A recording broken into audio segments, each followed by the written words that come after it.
Macadamia tree na hindi nauubusan ng bunga. Paano yan? Harvest na naman tayo. Halos araw-araw nga nakaka-harvest tayo ng mga bunga ng macadamia. Paano naman kasi hindi nakakasawang tikman ang bunga nito? Napakasarap at nakaka-excite kapag ganitong bunga ang nakikita mo, di ba mga idol? Ang sarap talagang mag-harvest kapag ganito kahitik ang mga bunga. Sino ba namang ayaw ng ganitong klaseng fruiting na kahoy? Lalong-lalo na sa harap ng bakura natin.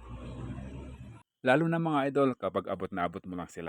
Sigo-segundo, hindi mo may iwasan talagang pumitas. Dahil nga sa linamnam at sobrang sarap nito. So yun guys, ang macadamia fruit ay sobrang krema. Super crunchy at may katamisan. May halimuyak itong parang gatas o mantikilya. Sobrang napakakinis ng lasa. Parang pinaghalo ng lasa ng kasoy, mani, at almendras. Mas malaki lang ito at mataba at mas premium ang lasa. Sa mas madaling salita, ang mga macadamia fruit ay parang mantikilya sa anyo ng mga mani. Pinakamalambot at pinakamakrema at pinakamasarap sa lahat ng uri ng mga mani. Kaya nga ito tinawag na Queen of all nuts. So yan guys, marami na tayong nabigyan. So ito na lang naiiwan sa atin ng mga macadamia trees. Kung gusto mo ring araw-araw kang mag-harvest sa puno ng iyong macadamia, mensahe na sa atin, limited stock na lang tayo.